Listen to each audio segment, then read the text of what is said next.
Me voy a otro de nuestros móviles, tengo a Fernando el Chino Navarro, vamos a charlar un ratito. ¿Qué tal, Fernando? Eduardo Serenelini lo saluda, buen día. Buen día, ¿cómo le va? ¿Cómo le va, Fernando? ¿Qué dice? Bien, muy bien. Bien. Bueno, ahí leía recién el título de Brasil. ¿Cómo recibe esta realidad de la región? ¿Fue un Bueno, golpe lo de de Estado, Brasil, como dice Dilma? ¿Qué pasó? lo que es cierto que la destitución de Dilma no tiene causas que justifiquen semejante decisión. Estamos hablando que se ha suspendido a la máxima autoridad del poder democrático brasileño y la acusación tiene que ver con el manejo, la administración de las cuentas públicas, no en cuanto a si hubo o no malversación, sino cómo se las presenta Sí. en los grandes números de un presupuesto, de un ejecutado, de un ejecutivo, en este caso el Estado de Brasil, que no es causa ni siquiera mínima para separar a la presidenta. Sin embargo, se lo hizo y tuvimos toda la oportunidad de ver la votación, sobre todo en diputados, donde los diputados que votaban para destituirla argumentaban razones absolutamente diferentes a lo que se estaba votando. Incluso hubo uno que votó expresando una reivindicación y loas al militar que había torturado a Dilma en la cárcel, lo que habla claramente que hay una actitud revanchista, que es política, pero absolutamente contraria al derecho y a lo que se entiende como el respeto de las instituciones. Sí, Así que es una situación en el irregular. marco de una realidad brasileña compleja, más allá de lo económico, que fue una consecuencia, pero en lo político, rosa, y no tanto rosa, sino que va de lleno el Partido de los Trabajadores, Lula tuvo que dar algunas explicaciones, bueno, toda una... Finalmente, el voto fue de 55 a favor, ¿no? No, la situación económica de Brasil es seria, tiene una recesión ya 2 años consecutivos, y la situación política en general, coincido con usted, hay procesados, acusados, encarcelados, numerosos funcionarios y dirigentes del PT, también de las fuerzas opositoras y también importantes directivos de las empresas más grandes de Brasil. Lo que estamos hablando de una crisis que trasciende lo político, que hace una crisis compleja de toda la realidad brasileña, que va desde la economía, que afecta a los sectores más humildes, a los trabajadores, a la industria brasileña, y va hasta la política y todos los problemas institucionales, pero me refería a la causa en sí. No, entiendo, es una causa que no tiene ningún fundamento. Pero se juntó todo, ¿no? ¿Podemos hacer algún paralelismo con la realidad argentina de estos últimos años? Corrupción, público con privado, relaciones non santas, dinero público mal utilizado. ¿Se puede hacer allí algún paralelismo, Navarro? No, lo que hay que reconocer que hablar de la corrupción implica, por un lado uno tiene hoy en Argentina, creo que en Brasil pasa más o menos algo parecido, que la noticia es la corrupción vinculada a la política, al partido de gobierno, en el caso nuestro, al partido que fuimos gobierno hasta el 10 de diciembre, a determinados dirigentes, empresarios. Eso no está mal, que la prensa informe, que la empresa difunda, porque esa corrupción hay que investigarla. En algunos casos pareciera que hay semiplena prueba, pero a mí no me gusta aventurar pronósticos hasta que la justicia no se expida. Incluso creo que hasta es peligroso formar una opinión respecto a qué va a decir el juez o la justicia y que eso luego la resolución sea contraria y lo único que se construye es desaliento y descreimiento en el conjunto de la sociedad.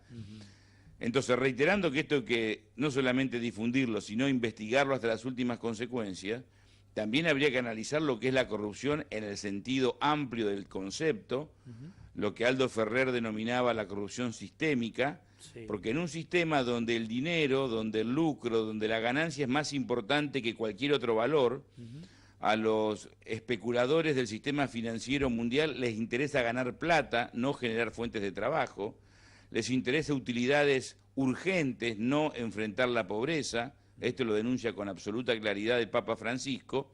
Esa corrupción sistémica es mucho más grave y peligrosa para el mundo, para las naciones y también para la Argentina, porque es lo que en definitiva empobrece a una nación o arrasa con conquistas, derechos y logros, como ha ocurrido en las últimas décadas.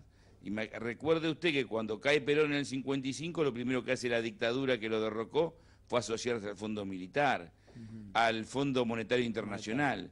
Cuando llega la dictadura militar del 76 a poner orden, y también con el discurso de la honestidad, porque los políticos eran corruptos, se encuentran con una Argentina que tenía 7.000 millones de dólares de deuda externa y se fueron con casi 50.000 millones.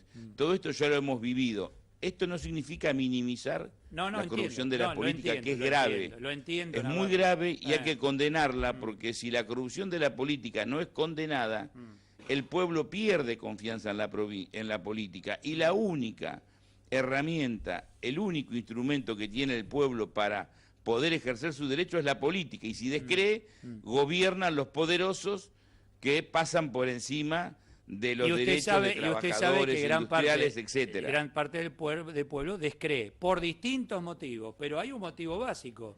A ver, si usted sabe lo que es trabajar, como lo sé yo, levantarse temprano, hacer lo mejor que se pueda, con esfuerzo, con estudio, etcétera, y vas logrando objetivos de acuerdo a tu esfuerzo. Ahora, ¿cómo puede ser que hay gente que pasa al 1000% su patrimonio, al 2000%? ¿Cómo lo lograste? O naciste en cuna de oro, o lográs el esfuerzo, o robás. Hay tres opciones. Eso es lo que se pregunta hoy. La persona que roba, sí. La persona que y usa usted la sabe política, a qué me estoy refiriendo, ¿no? O la función pública para robar, tiene que ser condenada no solo socialmente, sino penalmente. Para que eso genere un ejemplo, para que el que intente hacer lo mismo sepa que eso tiene castigo. Eso es un tema que en Argentina tenemos que definitivamente instalar, que es premios y castigos, porque como usted dice, el trabajador, el ama de casa, el jubilado, el industrial, el pequeño empresario, el estudiante que se esfuerza, que con dificultades todos los días sale a ganarse el pan, sale a educar a su familia, con las dificultades que ofrece una sociedad moderna, violenta, compleja, contradictoria, con valores cambiantes, no es justo, no es razonable, no es edificante, no es educativo que un personaje, aunque sea de mi partido, cuando digo un personaje digo en forma simbólica, se enriquezca a costa de la política o de la función pública.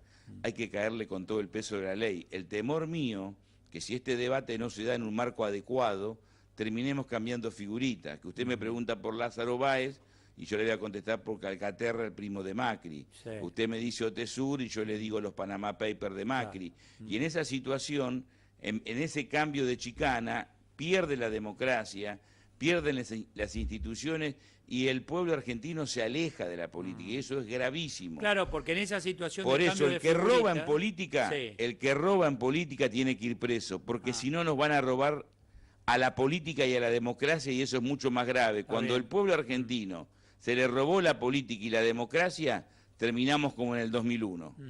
Hablemos un poquito de política. ¿Qué pasa allí en el partido? ¿Hay cambios? Algunos que se van, otros se quedan, otros se reagrupan. ¿Es usual esto? ¿Es natural que así ocurra? Bueno, una derrota como la que afrontamos en la provincia de Buenos Aires y luego, un mes después, Mauricio Macri es consagrado presidente con el voto popular, es un hecho histórico, es una bisagra, es un antes y un después. No es un juicio de valor, simplemente es una descripción. En 100 años de democracia nunca lo que uno interpreta políticamente, ideológicamente, como la derecha, y digo derecha simplificando porque hoy habría que rediscutir ese concepto, pero me refiero a gobiernos que privilegian grupos económicos, minorías, sectores poderosos y dejan en un segundo plano a los trabajadores, a la clase media, a los estudiantes, a la industria nacional. Nunca llegaron por el voto en Argentina, siempre llegaban a través de dictaduras, de golpes militares. Ahora han llegado con el voto. Eso en el peronismo ha generado una conmoción que razonablemente provoca debates, discusiones, temor, incertidumbre. Los que empiezan a buscar culpables en vez de asumir la propia responsabilidad, porque todos tenemos responsabilidad en la derrota. No podemos señalar el culpable es aquel es el mariscal de la derrota, cuando todos los que teníamos responsabilidad institucional y dirigencial tenemos que, mirando a la cara a nuestros compañeros, decirle también somos parte de la derrota, también nos equivocamos, no para flagelarnos, sino para empezar a recomponer un partido que el pueblo argentino eligió como oposición al peronismo, al Frente para la Victoria, al kirchnerismo, y desde allí defender el salario, defender el empleo, defender el trabajo, defender las injusticias que están ocurriendo diariamente. Para esto se requiere no tener miedo a la discusión, no enojarse con la realidad, no andar buscando traidores, porque eso es de vuelo corto. Lo que acá hay que buscar son coincidencias. Pensar quiénes somos los que defendemos el salario, el trabajo, el empleo, quiénes nos oponemos en el marco de la democracia al gobierno de Macri, y en cuanto, que privilegia... A ver, Navarro, está bien, en cuanto a autocrítica, porque usted habla de no, la culpa del no, la culpa de aquel tampoco, pero autocrítica sí. Es decir, bueno, a ver, nos equivocamos yo acá. estoy diciendo, al contrario, estoy diciendo que es un error señalar con el dedo al traidor o buscar un culpable.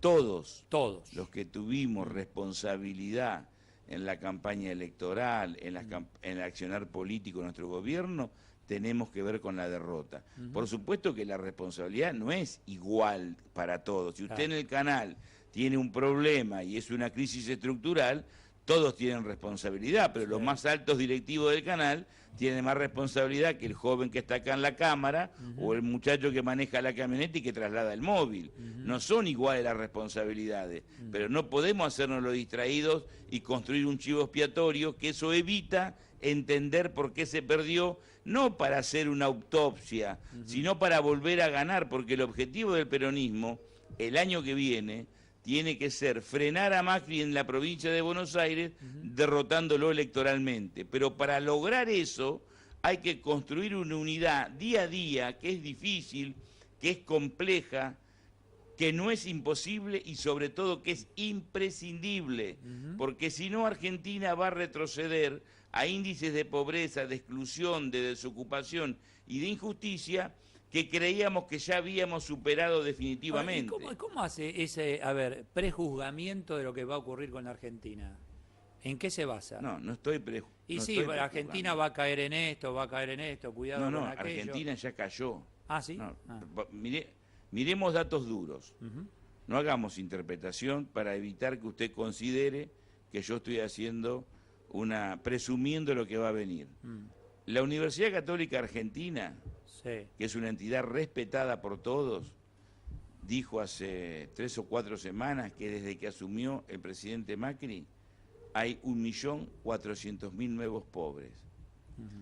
La Nación, que es un diario que no se puede definir como opositor a Mauricio Macri, hace un mes dijo que había a mediados de marzo 120.000 personas que habían perdido su puesto de trabajo. La Flaxo considera que cuando un formal pierde su trabajo, hay 4 informales que también caen detrás en la pérdida de ese trabajo informal, vulgarmente trabajo en negro.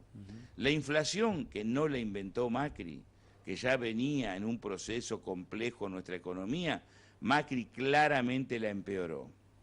Los ajustes tarifarios del gobierno de Macri, 100% en transporte, por dar un ejemplo, promedio 600-700% en electricidad, y que el propio Macri dice que es un ajuste gradual, ha generado una crisis de trabajo gravísima. Una empresa metalmecánica mediana de La Matanza, por ejemplo, con 20 empleados, pagaba aproximadamente 20.000, 30.000 pesos de luz, hoy está pagando 60, 70. En Rafaela, una empresa más grande, metalmecánica, pagaba 50.000, ahora paga 150.000 de luz solamente. Esos 2 ejemplos que les doy implica que para los dueños de ese establecimiento de metalmecánica seguir funcionando, pagando la luz, tienen que despedir entre 2 o 3 trabajadores. O conseguir nuevos clientes. Datos duros, datos concretos, no los invento yo. O conseguir nuevos clientes. O sea, uno lo puede ver desde un lugar o de otro. A ver, despido personal, para conseguir nuevos clientes, hay que ir al mercado, conseguir nuevos clientes. No se podía hacer, y ahora se puede. Tener la economía donde vos ¿Qué es lo que no cruzar. Se podía hacer? No se podía exportar, o se podía. ¿Cuántos mercados perdió la Exportar, que no Argentina sé. en estos últimos años? Digo, para no entrar en tecnicismos económicos, pero...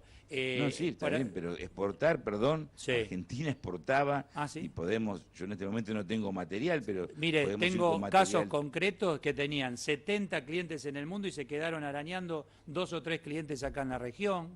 No, Y de exportar se distintos podía rubros. exportar. Lo que había dificultades Ajá. en la defensa de la política del dólar, que es absolutamente discutible, que Claro. es válida que se critique y uno pueda defender o no, pero no Por hay el cepo, me unanimidad al dice, ¿no? respecto. Por el cepo. Había dificultades para poder importar elementos de afuera y luego en la posterior política de exportación, pero la exportación agroexportadora, la exportación de vehículos, etcétera, etcétera, funcionaba. Lo que pasa es que bajó el mercado externo. Sí, es cierto. Brasil es verdad. nos compraba entre 300.000 y 400.000 automotores por año. Brasil no nos puede comprar un auto. Ahora eso no es un problema ni de Cristina Fernández de Kirchner, tampoco se lo puedo asignar a Macri. Pero le doy un ejemplo que hablamos de exportación. Sí. El año pasado en heladeras se fabricaban aproximadamente 35.000, que no es una cantidad importantísima, pero eran 35.000.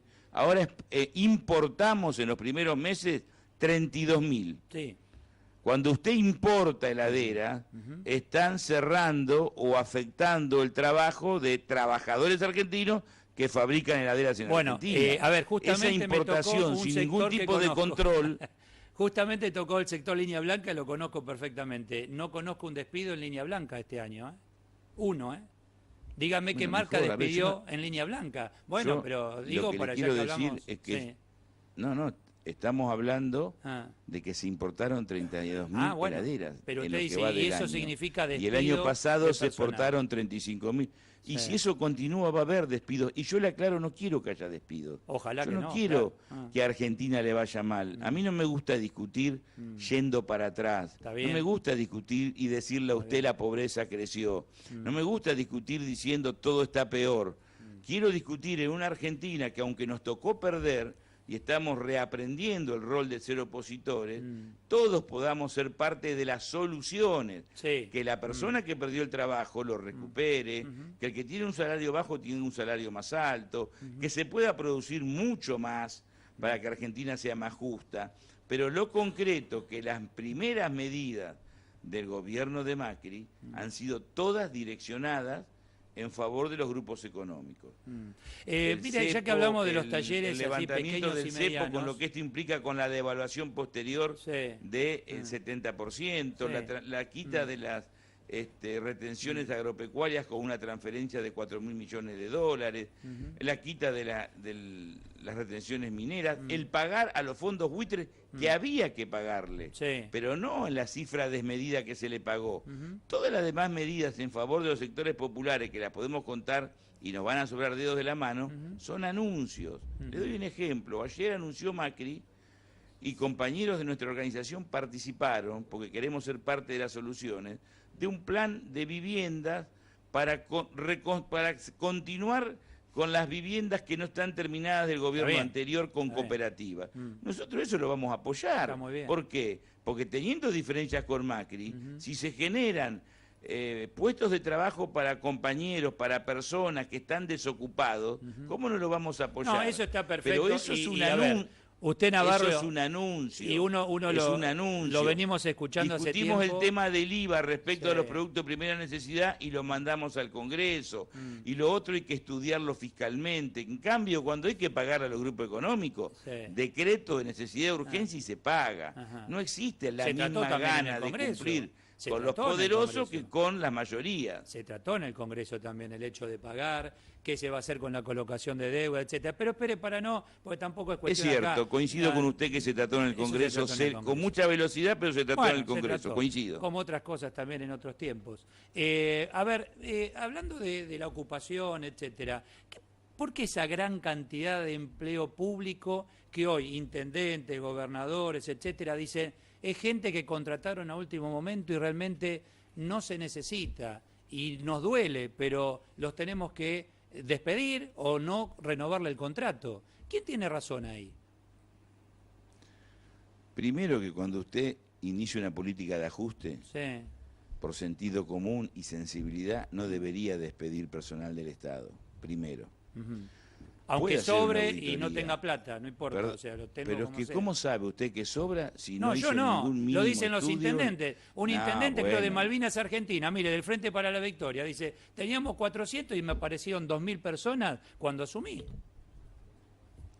Yo estoy hablando del Estado Nacional, Ah, bueno. puedo hablar de los es una intendentes y puedo sumatoria. hablar de las provincias. Ah, No, pero lo que le quiero decir, si usted llega a un gobierno donde no hay un incremento como el que usted me menciona en Malvinas, Argentina, y la categoría para despedir es que son militantes, o son kirchneristas, o son ñoquis, y usted ni siquiera sabe cómo funciona esa repartición, y pone un cartelito en la puerta y cuando esa persona va a trabajar se entera por un cartelito que ha sido despedida, me parece que es una actitud de falta de sensibilidad y de falta de sentido común, porque si usted le anuncia a la planta de esa repartición, vamos a hacer una auditoría porque queremos optimizar el funcionamiento del Estado, sí. y queremos saber en dónde trabaja cada uno, etcétera, etcétera, se puede hacer en otra forma. ¿Por qué le digo esto?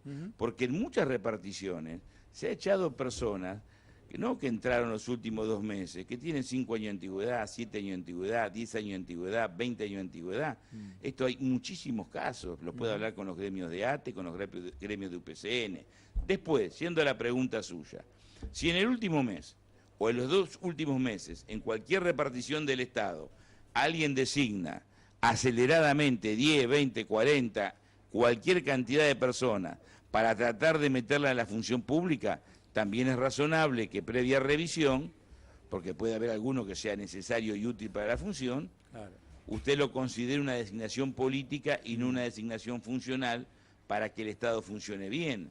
Pero esos casos son excepcionales. Acá se han echado personas con mucha antigüedad, personas capacitadas. ¿Usted no considera que estaba sobredimensionado el cultura, Estado? No, en cuanto a personal. ¿Cómo? No estaba sobredimensionado. Es la gente que realmente se necesitaba para trabajar. No, yo en líneas generales soy un defensor del Estado, pero sí creo que hay que rediscutir el rol del Estado con la sociedad y hay que rediscutir la relación del trabajador del Estado con la sociedad, porque el trabajador del Estado, que en muchos casos hay muchos trabajadores que hacen funcionar los hospitales, las escuelas, sí, claro, porque hay dificultades presupuestarias, dificultades edilicias, pero también hay otros trabajadores que no tienen el mismo entusiasmo ni compromiso y a veces se olvidan que el salario del Estado es pagado por todos los contribuyentes de la Argentina para que esos trabajadores cumplan una función pública en función del pueblo y sobre todo cuando hablamos de hospitales, hablamos de justicia, hablamos de educación, los que asisten con dificultades a esos sectores del Estado, a esos ámbitos del Estado, son los más humildes, los que menos tienen, los que no tienen una prepaga, ni una obra social, ni van a una escuela privada, ni tienen posibilidad de contratar a un abogado. Por eso el Estado tenemos que rediscutir y redefinir ese rol del Estado. Pero para poder redefinir y rediscutir, usted tiene que asumir el gobierno y actuar con equidad, con idoneidad, con justicia, y no decir a vos te echo porque sos militante. Porque son estos temas, son temas realmente... Yo puedo ser militante y puedo ser un excelente funcionario. No, lo entiendo perfectamente. Un excelente empleado, una excelente ordenanza, y puedo no ser militante y ser un mal ordenanza que falta todos los días. No tengo ninguna duda. Le agradezco estos minutos y es bueno intercambiar distintas posiciones y que esto también lo hagan los funcionarios y los diputados, etcétera. Muchísimas gracias, Navarro, por atenderme allí. Gracias, me sentí muy cómodo y fue un gusto. Que gracias, igualmente, gracias. Fernando Chino Navarro, aquí en El Pulso. Señores, ya está, cerramos el pulso de...